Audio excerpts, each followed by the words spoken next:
Tov. La Gemara, elle dit, dans Daf Nun Gimel Amud Aleph,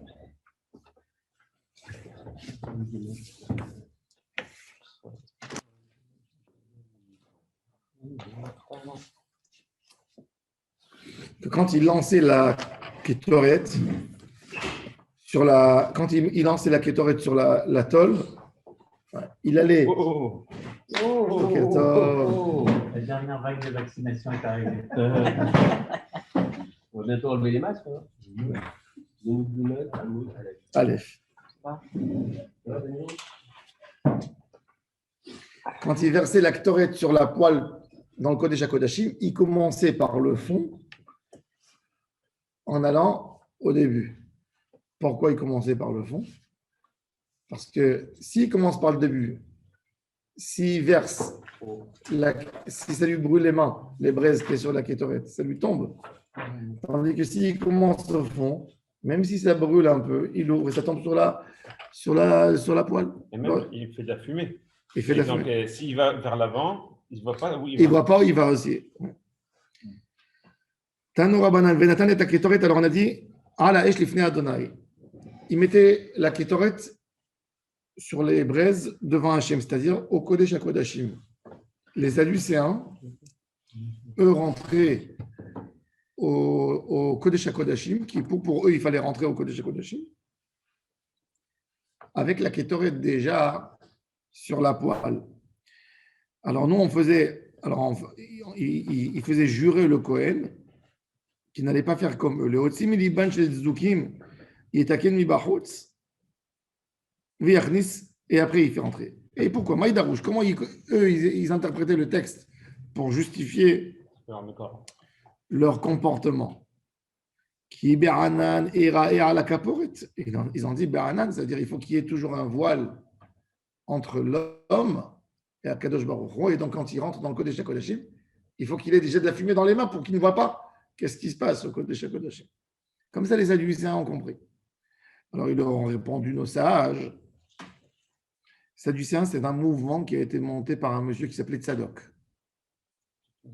Tzadok, il avait certaines. Alors déjà, il a contesté toute la Torah orale, et après, il a posé des doutes même.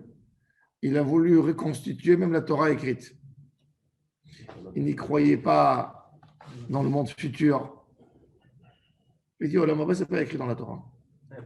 C'est écrit en remez. Pas grave. Ça veut dire qu'il a touché même les bases mamash du judaïsme, Tzadok et Baïtos. Mais les Sadducéens étaient très impliqués dans la vie religieuse, dans la vie du peuple. C'était les généraux de l'armée. Toute l'armée de Hérode a collaboré, c'était pour la première fois. Il y avait un mouvement sadducéen. Et quand ils se sont battus deux héritiers de Hashmonaïm sur la place de leur père, alors avant, les Hashmonaïm étaient tous des ultra-orthodoxes. Quand un des enfants a voulu prendre le pouvoir, il s'est adressé aux Sadducéens, qui n'avaient aucune place, qui n'occupaient aucune place dans le peuple. Et il leur a dit, aidez-moi, je vous aiderai. Et ils l'ont aidé avec des bains de sang. Ils ont tous pris des poignards, ils sont partis se battre pour lui dans les rues. Et après, il les a nommés. Il a nommé le chef d'état-major de chez eux et tous les chefs de l'armée. Donc, ils avaient une maintenance sur la vie politique, religieuse. Et ils essayaient toujours de mettre des Kohen de chez eux, des postes clés. C'est comme une jante. Ils mettent les gens. Voilà. Et ils faisaient comme ça tout le temps. Et souvent, il y avait des Kohanim Gdolim qui venaient de chez eux, ou même s'ils étaient orthodoxes, mais avec une orientation sadducéenne. Ce n'était pas des pharisiens, c'était terrible. Le deuxième temple. Une question pour comprendre la notion de Kibernan Erae à la Kaporet. Oui. Moi, j'imaginais que le Kodesh HaKodashim, il y avait de la Kedusha, très fort Kedusha, mais la notion de Erae, de voir, qu'est-ce qu'il y avait à voir? Non, c'était justement qu'il ne faut pas que tu me vois. Mais voir quoi? Il ne faut pas que tu vois une présence. C'est en honneur à toi. Non, ma question, c'est est-ce qu'il y avait quelque chose à voir? Il y a fait méode. Tu te comportes quand tu t'assois devant un Kadosh Baruch Hu, quand tu fais taramida et tu te prosternes. Tu dis, je me prosterne devant quelque chose qui est invisible. mais sa présence est là. Parce que c'est la Kedusha. Il y a une présence, il y a plus de présence divine. Erae, c'est l'apparence de tout ce qu'on voit de toute façon. Non, mais Jamais tu vois, jamais tu vois quelque chose de réel dans ta vie. Toujours tu vois avec un recul. Donc, chacun il voit d'autres choses. C'est ton imagination. bien sûr. Non, mais c'est Non, marqué. parce que- C'est un donné dans la tête qui te fait voir quelque chose. C'est ça parce qu'ils te disent qu'ils Tu as une onde qui part de ton cerveau, Oui, qui tape la chose, qui revient, qui donne au cerveau. la même chose. Deux personnes ne peuvent pas avoir la même chose. Exact. Parce que la notion Mais Erae, la notion de Erae, c'est quand tu mets de la fumée, pour te cacher. Erae, c'est pour montrer. Justement, Erae, tu ne vas pas me voir, mais quand tu vois le Hanan, c'est ça la manifestation de ma présence. Ah, d'accord. Hanan, Erae. Ah, d'accord. Comme Akadosh Baruch C'est pas Hu, caché alors. Non, au contraire, Va y- c'est la preuve. Vayered. la preuve Bah, de- Anan et Raë. la preuve de dévoilement. Vayered Adonai Be'anan. Vaïtietzev imo sham. Vayered Adonai Be'anan. Vaïtietzev imo sham. Oui. Lo yamouj Amud Anan Yomam Ve'amud Esh Laila. C'est ça. Ki Be'anan Iraya la Kaporet. Super, Anan et Raë, d'accord. Alors bon, alors comme ça ils ont dit. Alors ils leur ont dit Chachamim. Et comment vous expliquez le texte qu'il va rentrer à l'intérieur comme qui est écrit Venatan et Taketoret ala Esh Lifne Adonai, ça doit se faire à l'intérieur. Alors maintenant, alors les Sadducéens ils disent aux Chachamim, aux pharisiens, alors vous expliquez-nous comment vous commentez le texte qui Be'anan Iraya la Kaporet. Alors ils te disent, ils ont dit non, voilà, je vais t'expliquer. Il faut donner, il y avait une sorte d'épice, pas d'épice, d'encens, qui ne donnait pas forcément une grosse odeur, mais sa qualité était qu'elle ajoutait énormément de fumée. Elle faisait de la belle fumée. Et il fallait la mettre. Alors il fallait mettre un double dosage qui pour créer cette nuée, cette sorte de nuage qui à la caporette. Et c'est ce qu'on veut dire. Il faut rajouter un peu. Mais la metch noten ba ma'ale ashan. Ou mais noten ba ma'ale ashan. Et d'où je sais qu'il fallait mettre cette sorte de ma'ale ashan dans les encens. Shneemar vechissa anan haketoret et akaporet. Anan c'est un brouillard, un flou. Il va couvrir même la caporette, la paroret. Halonatan ba ma'ale ashan. S'il n'a pas mis dans les encens du ma'ale ashan, oui. Oh, chez Rahat, il a manqué un des 11 espèces d'encens. Hayav mita, quel mita? Bidei shamayim. Et dit le Ma'ale Hachan ici, c'est apparemment, il donnait un. Alors, le Meiri ici, il rajoute, il dit dans la Torah, qu'est-ce qui est écrit dans les encens? Nataf, Ushchelet, Vechelbena, le Samim ou les Vonazaka. Mais on n'a pas dit quel Samim. Alors pourquoi tu me dis Hayav Mita? Dans la Torah, ils sont précisés que 4. Et il y a 11 en fait. Les 11 qu'on mentionne tous les jours. Alors, pourquoi il est Hayav Mita? Alors il dit, c'était une halakha de Moshe Messina qu'il fallait les mélanger. Et sur cela, il a été dit en halakha de Moshe Messina que Hayav Mita bidei shamayim. D'accord? Intéressant ce Meiri. Vétipouklé. Alors la Gemara a dit des Kamayel bi'ar et kanit. Oh. Ah ouais, tu vois, c'est un peu tout ça. Ouais. C'est toi. Vétipouklé.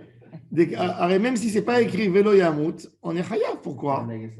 Parce qu'il est venu en réalité au Kodesh HaKodashim. Quand un Kohen, il rentre pas avec tous les accessoires. Il rentre qui pour?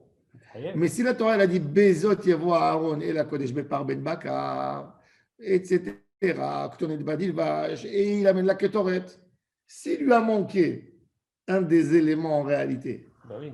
c'est comme si c'est un étranger qui rentre au travail et il est Chayav Mita de toute façon parce qu'il est rentré, il n'est pas Kohen Gadol, il n'a pas l'autorisation de rentrer puisqu'il lui manque quelque chose. Donc, de toute façon, il est Chayav Mita. C'est ça la question de la Gemara. Bi'a Rekanit.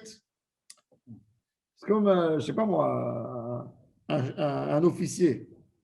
Il rentre à l'armée, il il vient Shabbat, le jour où il a pris des vacances.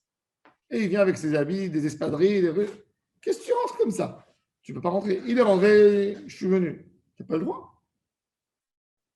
On ne te fait pas rentrer. Tu n'as pas à rentrer. Alors même là, alors il est Chayav Mita, parce qu'il est rentré sans rien. Pas parce qu'il a manqué un des...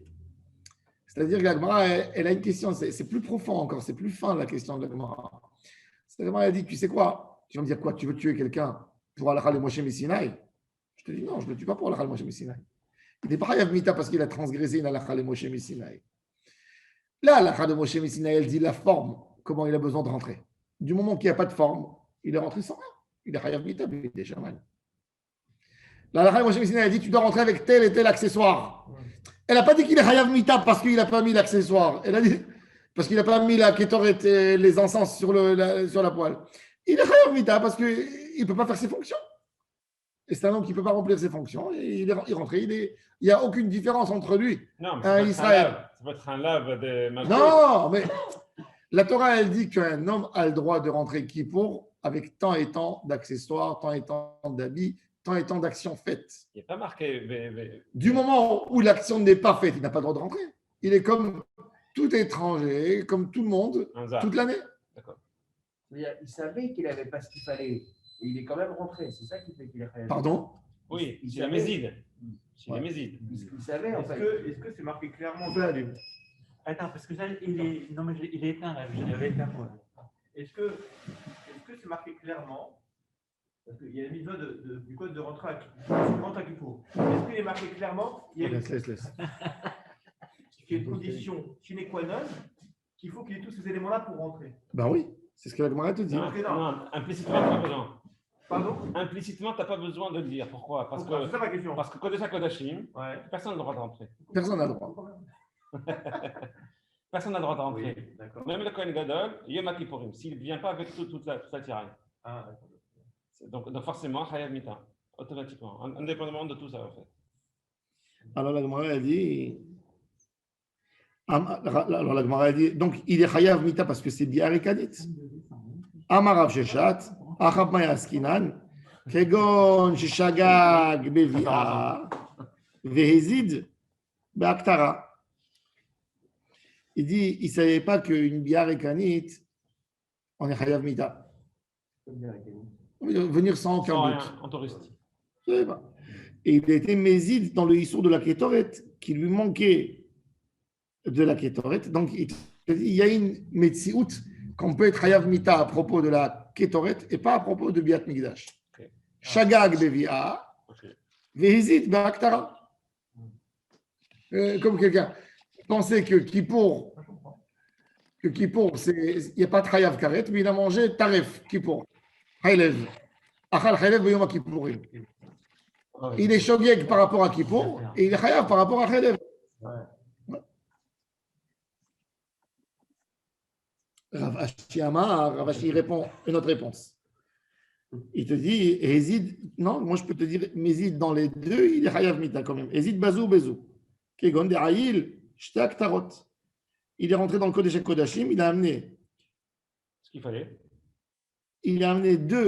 deux poêles avec des encens, une avec tout ce qu'il fallait et une avec qui manque quelque chose.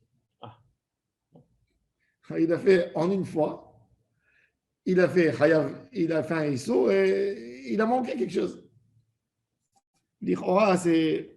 Non, ça veut dire qu'il n'est pas Chayav. Alors sur la Bia, il n'est pas Chayav, oui, Parce parce qu'il est rentré avec quelque chose de Shalem. Mais sur le travail, non, parce qu'il a pris en fin de compte ce qui n'est pas bon.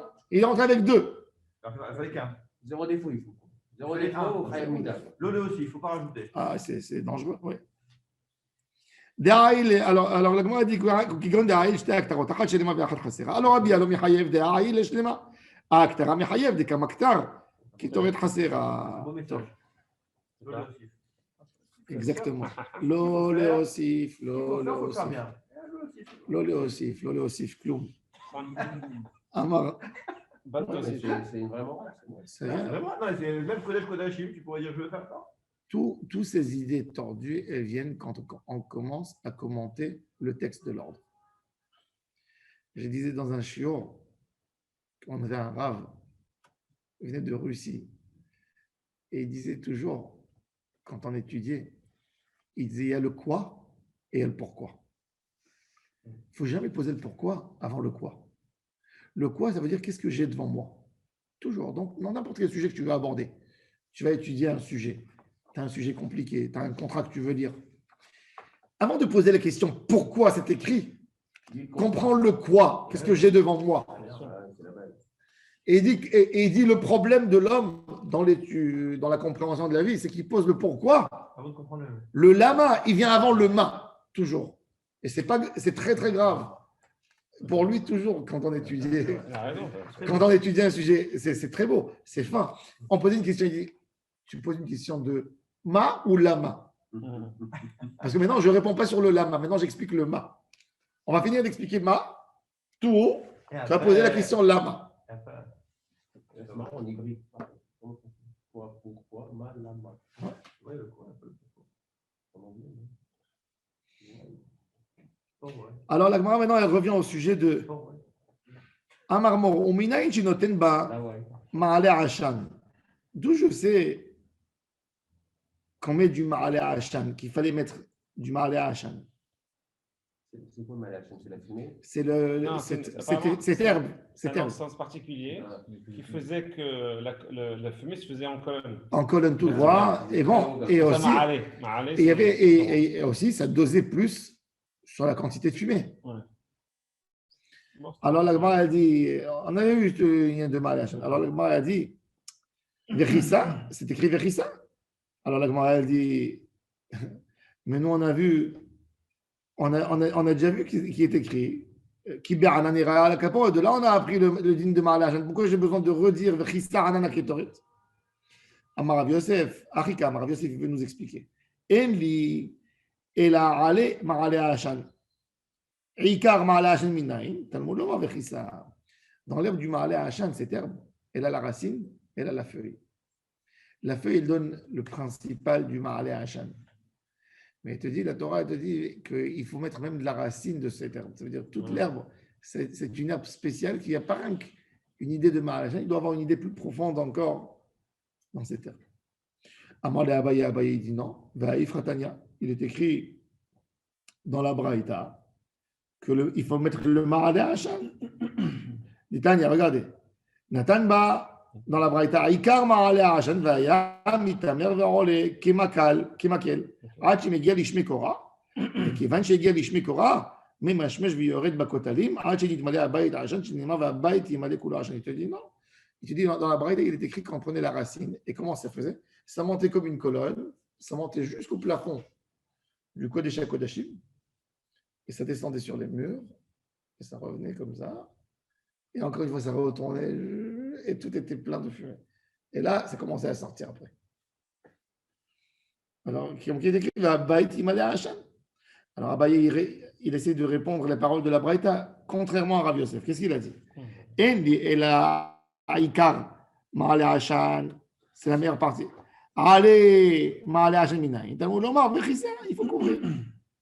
Et Rav Shechet, il a dit pourquoi on a besoin. En fait, on a deux versets qui nous parlent du Ma'ale Hashan. Il y a un Vechissa et il y a un qui Anan Iraya à la Kaporet. Pourquoi on a besoin de deux?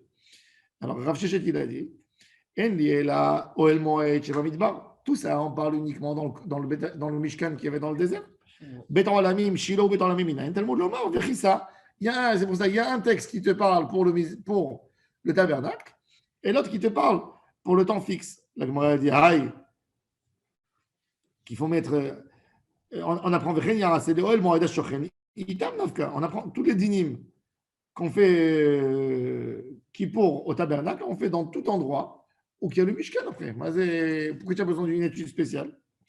Et la Harika, il veut dire Endi et la Beyoma Kippourim, Bishar Yemot Hashana Minayin. D'où je sais que tous les jours de l'année, il faut mettre du Ma'ale Hashan.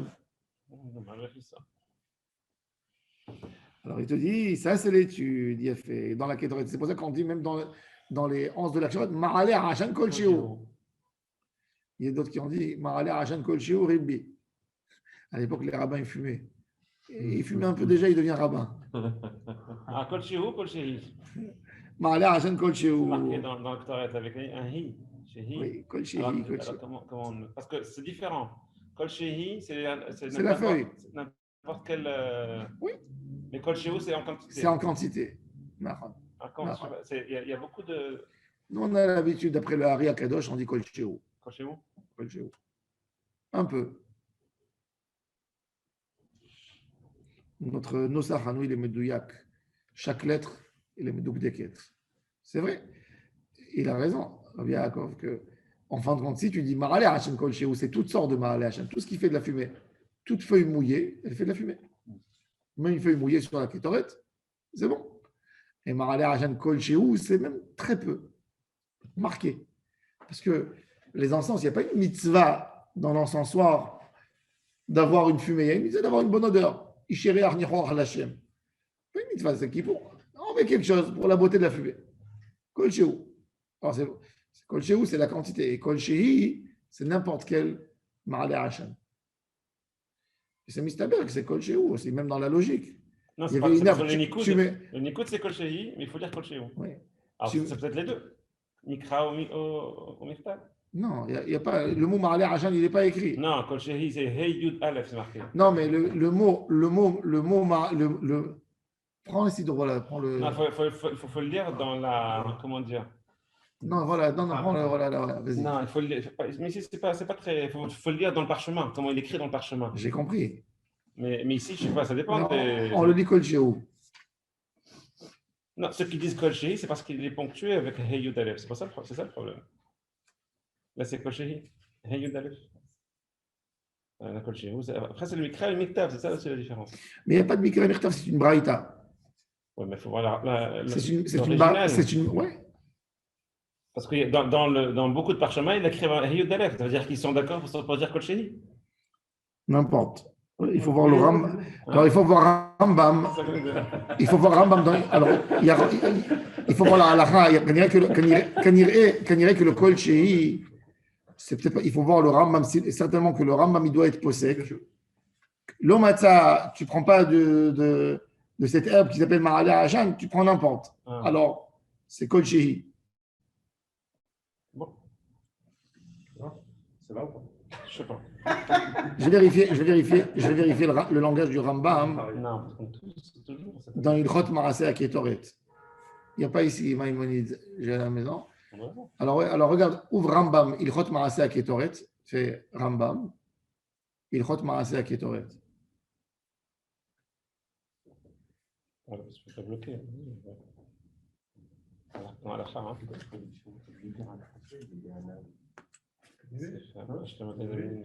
Nuée, une sorte de nuée. Mishneh Torah. Ouais, Mishneh Torah, tu l'as? Dans quel Sefer? C'est dans Avodat Mikdash, c'est dans Avoda. Avoda. Ilchot Maraseh Ketoret. Avoda. Yom Kippourim? Non. C'est Korbanot. Non, à Korbanot, il y a Maraseh Ketoret. Non. Non, dans Avodat Mikdash, donne. Avodat Mikdash. Il y a Kelim Mikdash. Alors, vous dites, bon. Chod Beta Bechira.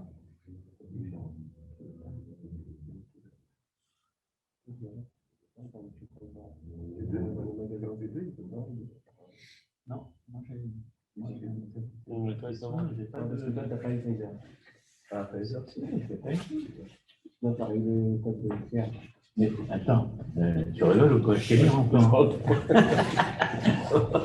Tu l'as imprimé carrément? Tu l'as fait plastifier. C'est en France, tu l'as imprimé du Monoprix. Qu'est-ce qu'il a fait? C'est bien. Carton jaune. Les mecs sont montés. On voit les gens sont dans les affaires. Ça fait 6 jours que tu es vacciné? Moi, j'ai ça. Et le Tavirot, c'est la même chose. Oui. Non, très bien. Et moi, c'est je un passeport, carrément. Non, mais ouais, Rapes. Mais pas? Ça lui prend du temps, apparemment. Je peux trouver. C'est quoi? Cherche sur Google directement Rambam, Ilchot Maraseh Ketoret. Ça Non, c'est quelque chose. Jacob, j'ai vu une pub pour quelqu'un qui vend une Megillah en parchemin, David Harar. C'est toi? C'est pas moi, c'est mon frère peut-être. Il amène des Megillot de Kiryat Sefer pour des gens, je ne sais pas. Voilà, de pouce. Les deux. Et nous, allez à la fin. Oh, voilà, il a fait. Khazak. Non, ça c'est pas Mazak qui c'est Mazak à Korbanot. Ah, mince. Pardon. Il m'a sorti ça. Non, je recherche. Mazak à Ketoret. Ah, pardon, je reviens. Rambam. Ah, attends, voilà. Ils ont libéré tout le monde. Hier à minuit. Elle est à la maison. Il n'y a pas. Si. Je vais vous dire exactement. C'est dans Ilchot. Il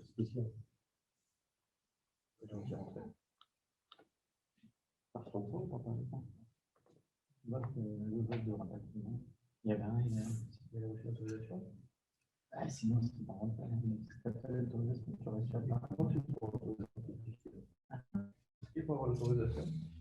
Qui faut avoir Non, j'ai demandé 50 fois. Mais pourquoi les médicaments de musique?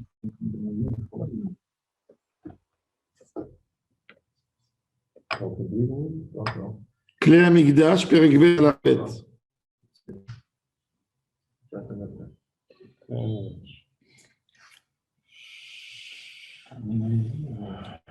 Amigdash, Perek Bet, Ouais. Allah Bet. أحد عصا ثمانين من المغول للمشركين. Mais voilà, le Rambam, il a supprimé le Baal Hajani. Maintenant, je vois que la chita du Rambam. Alors, regardez. Et Hadassar Samanim Neemrulo le Moshe Besinaï. Vous voyez ce que je vous ai dit. V'em she'osim otam b'mishkal mechouvan. Ou mosifim imaim belo mishkal. Qu'est-ce qu'on a rajouté 100 poids? Du sel de Sodome. Qui pat à Yarden. C'était une herbe qui poussait dans la Cisjordanie. Ve'ese v'echad she'ma'ale ashan. Ve'lo ayu yodaim oto ela anashim yeduim. Ve'hu haya halacha be'adam. Ish mipi ish. C'est-à-dire, Melach Domit, le Rambam dit Belo Mishkal, Melach Domit. Mais le Ma'ale Hashan, selon le Rambam, ça doit être Kol Shehu et pas Kol Shehi. Kol Shehu, c'est quelque chose, un peu, parce qu'il n'y a pas de poids. D'où il est venu le Kol Shehi? Intéressant. Je ne sais pas. Faut vérifier. Très étonnant. Aouda. Tov, Ma'ala Hashan, Kol Shehu.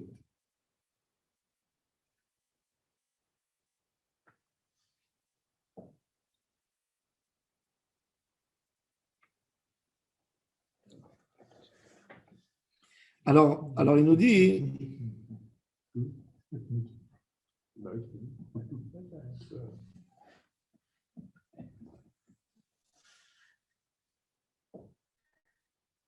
On revient à notre sujet.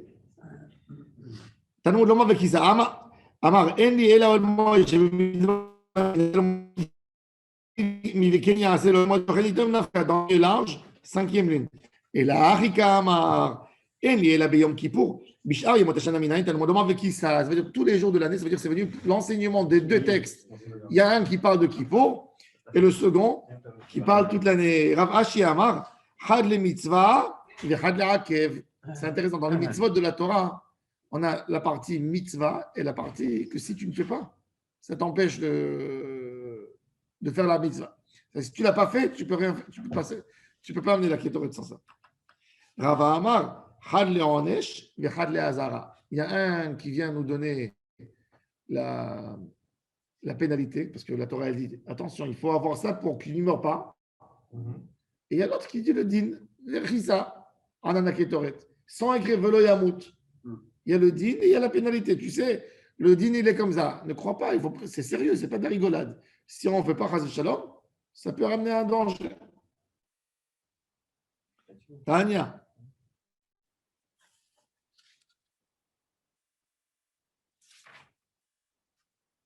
Tania, Rabbi Eliezer Omer. Velo yamut. Onesh. Ça veut dire, si la Torah elle dit Velo Yamut, ça veut dire que s'il n'a pas fait, il mourra.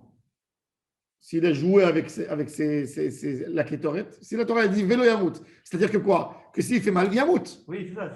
C'est marrant la manière dont c'est formulé. Michlalen, Atashomé Alav. Ouais, c'est vélo et c'est-à-dire que la règle, c'est de mourir en fait. Non. Non, c'est-à-dire, ce que je veux dire, c'est que la règle, c'est que si tu rentres dedans, tu meurs. On voit la Gemara, elle La dit. seule solution pour ne pas mourir, c'est de rentrer comme ça en fait. La Gemara, Dieu préserve. La Gemara, elle dit par rapport à Kibud Avaim. La Gemara, elle dit dans les Maran Yirbou, ça veut dire Kabel et Avich Havet Imecha. Les Maran Yarichou Yamecha. Alors la Gemara dit Michlal Hen, Atashomé Alav. Quand la Torah, elle te dit pour que tu vis longtemps, du oui, j'entends le non aussi. Ah ouais, c'est de la réciproque, monsieur. Du oui. S'il y a un oui, il y a un non. Dieu nous en préserve. Quelqu'un qui ne respecte pas ses parents, Chas Shalom.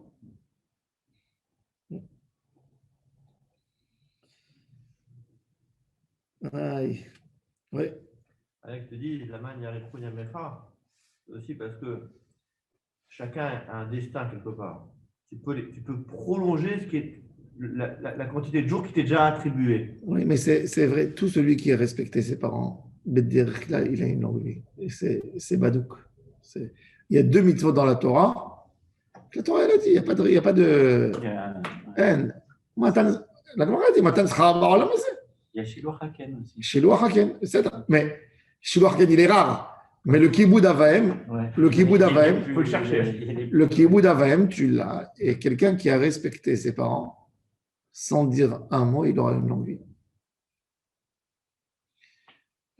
L'ami de mon père, il avait mon grand-père, il avait mon grand-père, il est resté à Safi, un des seuls juifs à Safi jusqu'en 1984. C'est où ça fait? Au Maroc, à côté des Zaouira, un peu plus haut. Et au pied des Sardines.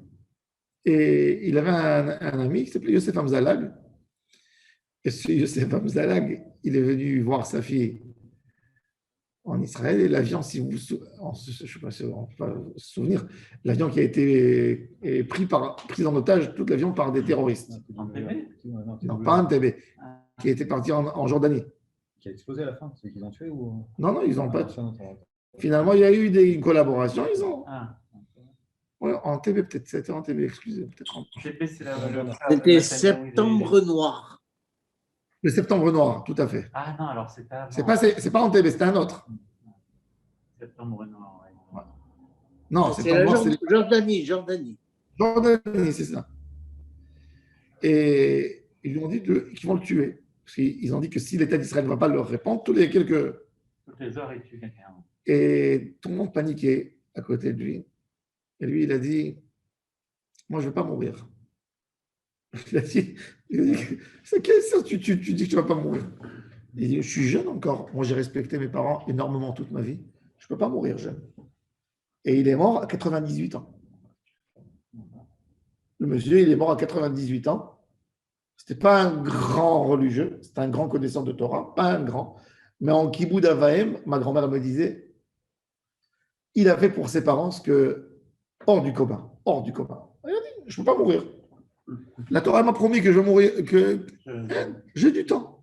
Là, c'est promis.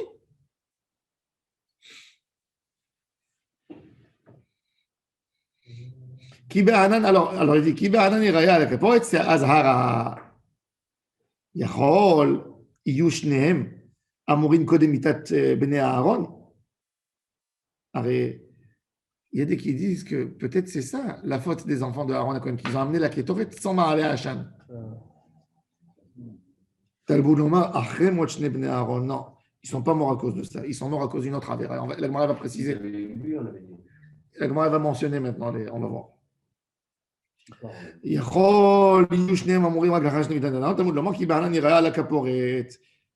la Gemara a dit peut-être alors c'est que après. Alors il dit non, qui Beranan. Alors la Gemara a dit dis-moi, c'est avant ou après? Ce dîme de Kétoret, il a été donné à Moshe pendant les 7 jours des Milouïm, avant la création du tabernacle. Alors tu me dis que c'est venu que après. Moi j'ai supposé que c'était peut-être ça la raison de la mort d'Ebné Aaron. Tu me dis non, ça a été ordonné après. Et toi, et après d'autre part, tu m'amènes un texte qui a précédé la mort des enfants d'Aaron. Alors décide, c'est venu avant, c'est venu après, peut-être ils sont morts à cause de ça. Alors, le Gemara dit, Ketzad, Azhara, la Azhara, elle est avant la mort, et la Mita, le Chiyuv Mita, que c'est écrit Velo Yamut, ça a été dit à Aaron, comme on voit dans le texte, qu'après la mort de ses enfants. Maïtel Moudadou, on apprend ça dans le texte.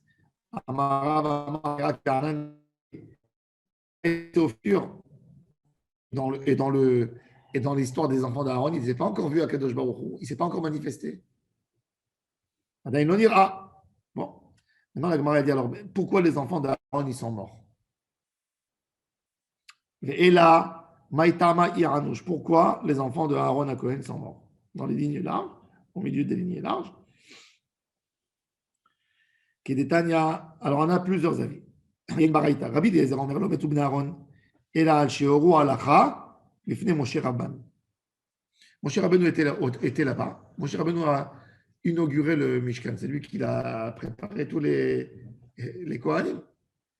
Et on pose la question, est-ce qu'on a le droit d'allumer le feu du Misbéach, de l'autel, avec un feu simple, une bougie, un feu qui a été créé par un homme?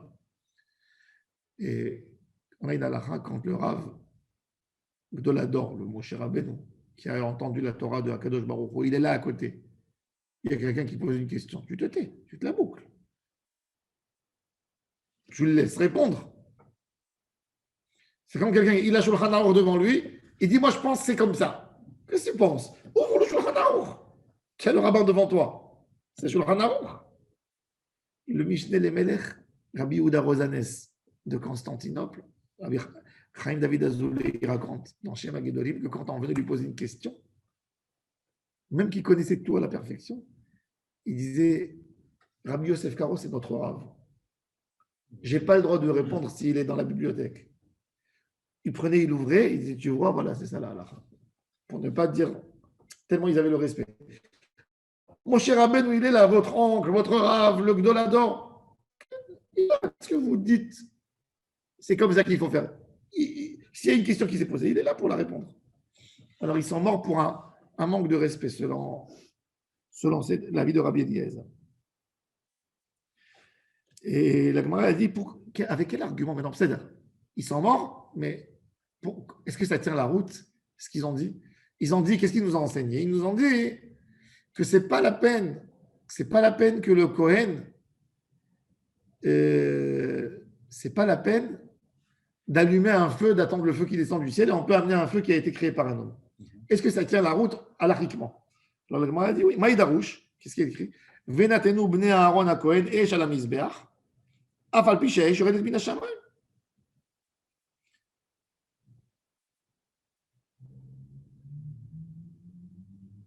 Et ils ont dit que même que le feu est descendu du ciel, puisque c'est écrit dans la Torah, Venatenu bnei Aaron à Kohen et Shalom Mizbeach.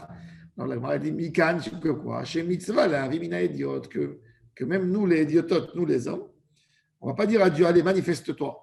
Nous aussi, on fait de notre part. Et donc, c'était ça le éther. Mais il n'avait pas le droit à dire ça devant Moshe Rabbeinu. Et regardez le Tosfot. Tosfot sur place, le dernier Tosfot de la page, il nous donne d'autres raisons. Mais Torah Kohanim, c'est un commentaire halachique écrit par des Tanaïm. Il y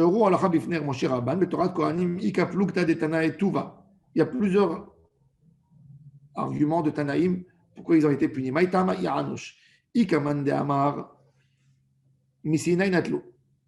y a des qui disent que déjà dans le mont Sinaï, ils étaient Hayavim Mita. Pourquoi? Au mont Sinaï, quand ils ont reçu la Torah, les enfants de Aaron, ils ont dit, nous on est de la famille. Tu vois, on est Moshe Rabbeinu. Qu'est-ce qu'ils ont fait? Ils ont ouvert une table et ils ont commencé à manger. Devant la présence divine, il y avait le Hamoud et Hanan. Il faut avoir une peur. Ils sont mis. Et Akadosh Baruch Hu sur place ne leur a rien fait. Ils ne voulaient pas gâcher la Simchat Torah.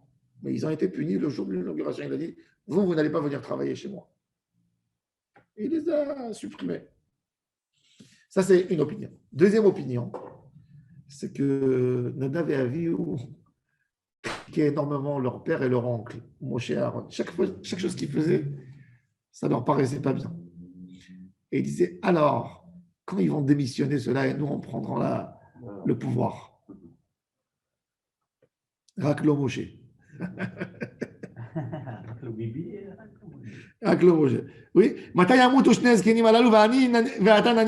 nous, on va commencer. Au Pépérec Arba Mitot Beddin, il y a une autre raison. Ils ne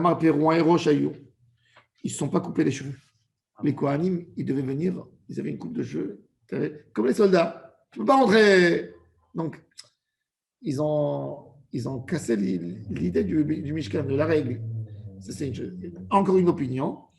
Ils sont rentrés, ils ont bu du vin. Et il y a une cinquième opinion que Tosot y ramène, c'est qu'ils ne sont pas rentrés avec leurs habits de fonction. Il y a une sixième opinion dans le Midrash, une septième en fait, parce que là on a mentionné 5 dans Tosfot et une dans la Gemara. Il y a encore dans le Midrash qui ne voulaient pas épouser, ils étaient célibataires, ils ne voulaient pas se marier. C'est-à-dire qu'eux, ils se considéraient comme la bourgeoisie, la crème de la crème de l'âme Israël. Et chaque fille qui est, c'est là. Son père, il a travaillé dans les chantiers. Moi, je ne veux pas me marier avec elle, c'est une fille d'esclave. Il prenait les autres de haut. Et un Cohen, il a besoin de regarder tout le monde, mais ça n'a pas plu à Kadosh Baruch. Alors, Yitzhak Abrabanel. Ils ont fait tout ça? Ah, il a fait. Il y a des raisons qui fait qu'ils sont. Il a fait. Alors, Rabbi Yitzhak Abrabanel, il dit ici, c'est comme ça, ils sont chargés de fautes, les pauvres. On nous le présentait comme les plus sages et plus sages. Parce que l'une n'annule pas l'autre. C'est ça. C'était que dans la Mahashava. C'est-à-dire, le Zohar, il dit que les enfants de Aaron à Cohen, ils étaient plus tzadikim encore que Moshe et Aaron.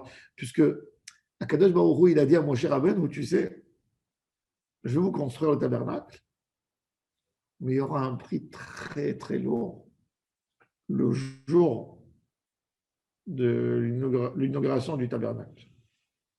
Moshe Rabbeinu était sûr que c'est lui qui allait mourir. Puisque Akadosh Baruch Hu a dit, quand je vais donner ce cadeau, en même temps, parce qu'il faut savoir que pourquoi Akadosh Baruch Hu veut prendre un prix lourd? Parce qu'Akadosh Baruch Hu, il ne donne pas des cadeaux, il ne se manifeste pas comme ça gratuitement. C'est-à-dire, je vais expliquer plus encore.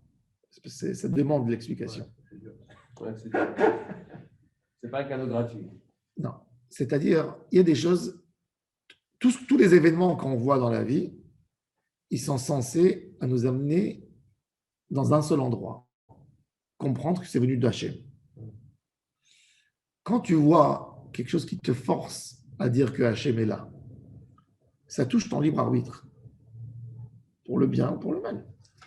Quand quelqu'un il a vu l'épisode de la sortie d'Égypte, comment la mer Rouge s'est ouverte, même si le gars, tout le temps il est athée, et il est perturbé, on est bien d'accord. Eh bien, Kadosh Baruch Hu, il dit, il veut que la Emouna, elle ne vienne pas comme ça. Il veut que ta Emouna, tu la cherches, tu la travailles. Une Emouna, c'est quelque chose qui se travaille. Ce n'est pas quelque chose que j'ai vu. Je ne suis pas né dans une famille de croyants. Ça ne veut rien dire tout ça. Hachem, il veut que tu le cherches. Et même si tu as des doutes, ben, quand tu recherches, c'est comme une vraie recherche scientifique. Je n'ai pas envie d'avoir aucune idée dans ma tête. Un travail qui a été fait en Emouna, une recherche, le Rambam dit, Da et Elohe Avicha, cherche-le. Même si ça te coûtera ce que ça te coûtera dans ta route, ta Emouna sera plus forte après. Tu l'as cherché. Tu n'as pas dit je suis croyant parce que mon père il est croyant. Chez les chassidim, ils disent non, chas v'shalom, ne pose même pas la question. Bon, c'est un débat. Mais la majorité des te disent il faut chercher Hachem. La vie maintenant, elle cherche. Maintenant, des fois chercher Hachem, c'est j'ai pas envie de le voir parce que j'ai envie de faire ce que je veux. Tu vois. Bon. Mais il faut aller avec un émet, il faut aller avec une idée de recherche. Il faut aller dans une idée de recherche. Et à Kadosh Baruch Hu, qu'est-ce qu'il fait pour donner cet équilibre que tu peux le chercher. Quand le Mishkan, il descend du ciel, il y a tellement de miracles que la Mishnah elle mentionne dans Pirkei Avot. Il n'y a pas de mouche avec toutes les bêtes qu'on égorge, la fumée, elle monte comme une colonne jusqu'au ciel. Il y a le Hanan, il y a le fil rouge qui changeait en blanc, qui pourrait. Normalement, tu es à 80%, tu penches vers la Torah. Alors, il est où et c'est pour ça qu'Akadosh Baruch Hu met une dose plus grande encore de Yetzirah. Alors, un jour de Mishkan, dire, Moshe, il sera mort ce jour pour justifier l'équilibre. Alors, comment ça se fait qu'Akadosh Baruch Hu l'a tué si c'est lui qui a tout fait? C'est même pas plus de l'État, il y a un prix à payer. C'est encore plus grave. Il y a un prix. Pour que les gens, Parce que Moshe. pour que les gens se révoltent, en fait. Oh, exact. Pour que les gens se révoltent. Exact. Et qu'ils puissent dire, non, malgré mes révoltes, je me. Oh, exact. Comme il fait Yov. Et c'est pour ça. Et pourquoi aujourd'hui nous avons. Pourquoi aujourd'hui la Gemara a dit. Pourquoi nous n'avons pas. Pourquoi aujourd'hui nous n'avons pas de prophète? Pourquoi il n'y a plus de prophète? Parce que la Avodah Zarah, elle n'a plus de force. Elle a perdu toute sa force. Ezra, il a vu que les gens, ils allaient derrière les idoles parce que quand tu lis aujourd'hui, tu lis les textes dans les prophètes, dans les écrits de la Bible et tu te dis, mais ils étaient tellement abrutis, nos ancêtres. Ils prenaient une bûche en bois, ils la sculptaient, ils l'embrassaient, ils priaient. Comment ils faisaient? L'appartenance à des groupes était tellement forte à l'époque que la Gemara a dit qu'il est venu un jour Ménaché, le roi, il est venu chez un rabbin. Il a rigolé, il s'est moqué de lui. Il a dit, si tu aurais été toi à ma place, tu aurais levé ta djellaba là-bas pour pouvoir courir plus vite pour servir des idolâtries. C'est une appartenance. C'est une folie. Oui. Les gens, ils se levaient de la même manière que nous, on se lève le matin de Kippour, enthousiasmés. Ben, eux, ils se levaient comme ça pour la Avodah Zarah. Elle faisait des miracles, elle faisait des choses, elle se faisait admirer. Ezra, il a dit, moi, je vais l'annuler. Akadosh Baruch Hu, il a dit, mon fils, si tu vas annuler, je ne mettrai plus, moi non plus, un équivalent de lumière sur vous, sur les tzadikim, comme à l'époque, pour donner un juste équilibre. Parce que si demain, vous savez, le Baal Shem Tov, un jour, il est venu chez lui, Rabbi Chaim Cohen de Rapaport, de Lebouv, Lamberg. Et il a vu le Baal Shem Tov, il lui a dit, depuis quand tu es devenu toi aussi roi HaKodesh? Pour se moquer de lui. Parce que Baal Shem Tov, avant qu'il s'est dévoilé, il était enseignant d'enfants dans une crèche, travaillait. Et pour compléter sa parnassa, il vendait à l'époque, il n'y avait pas de carrelage chez les gens, il vendait de la boue, une sorte de chaux avant Shabbat, et les gens, ils étalaient de la chaux. Non, mais c'était dur, après quand ça s'abîmait, ils remettaient. Il a dit, depuis quand un enseignant en Talmud Torah, dans une crèche, il est devenu Baal Roi HaKodesh, alors, le Baal Shem Tov, il a dit, c'est pas joli que vous vous moquez, puisque la Gemara elle dit que celui qui a oublié de dire Atachonantanu Motae Shabbat, il faut qu'il soit inquiet toute la semaine. Et lui, il avait oublié. Vous avez compris ce qu'il avait? Il a tué sur place. Il a tué sur place. Il est resté scotché. Parce que lui, il sait qu'il a oublié de dire Atachonantanu. Qui c'est qui sait? Il n'a rien dit à personne. Il a sauté le Atachonantanu. Alors le Baal Shem Tov lui dit, pourquoi vous vous moquez?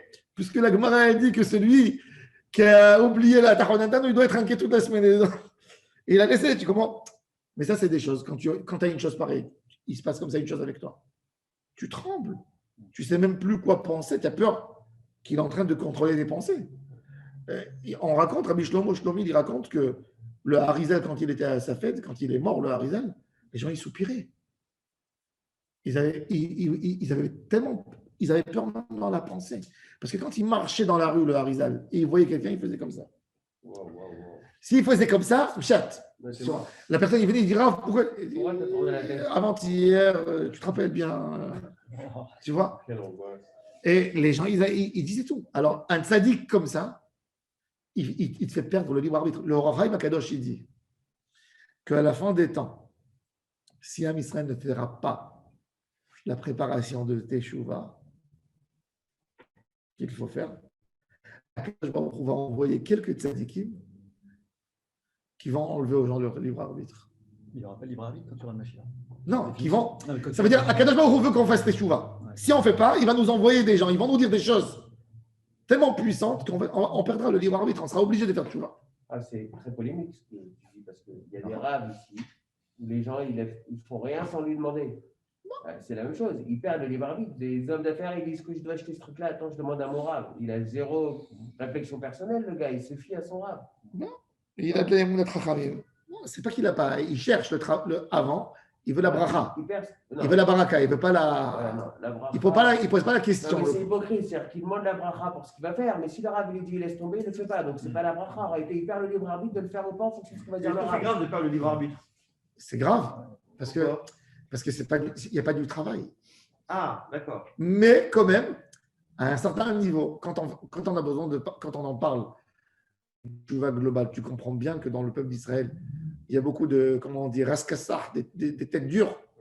Il y a des têtes dures qui ne voudront pas faire teshuva. Alors, mais ceux-là, ils vont détruire le mouvement. Ça veut dire Alors, qu'est-ce qu'Akadosh Baruch Hu, il va faire pour cela? Il dit au Rabbi Chaim Ben Attar, il va leur envoyer un tzaddik, il va leur dire 2 mots, ils vont perdre le libre arbitre. Ah, c'est pour cela. Donc, celui qui est pratiquant, qui va avoir un rave, il peut? Encore une fois, tout ça pour moi, toute cette idée, moi je trouve, mon opinion personnelle, demande à Akadosh Baruch Hu, parle ce que tu as parlé. Bah oui. C'est vrai qu'à l'époque, Rambam il dit qu'à l'époque des prophètes, tu vois bien que quand le roi Saül, il a perdu ses ânesse, il est parti demander à Samuel, le prophète, où sont les ânesses? C'est-à-dire que les gens, ils allaient demander au Navi, au prophète, comment les choses vont. Mais tout ça que dans des tzadikim qui sont connus, de tzadikim Sodolam, tu vois. Il n'y a pas de Navi aujourd'hui. Non, mais j'admire quelqu'un ça veut dire qu'il veut avoir une bracha dans tout. Et son rave, le rave, il n'est pas là pour dire est-ce que ça va réussir ou ça ne va pas réussir. Parce qu'on en a vu des gens qui ont écouté, ils ont perdu leur tête et leur. Je ne dis pas ça, mais l'idée, quelque part, c'est que je veux savoir qu'est-ce que Hachem il a à dire sur ce que je fais. Alors, il lui dit le rave, tu vas faire ça pourquoi? Des fois aussi, c'est une sorte. Psychologie un peu. Psychologie. C'est remettre en question, parce que l'homme, tu sais, nous, on va toujours quand il y a quelqu'un qui propose une affaire. Toi, tu es fan, par exemple, de la nourriture.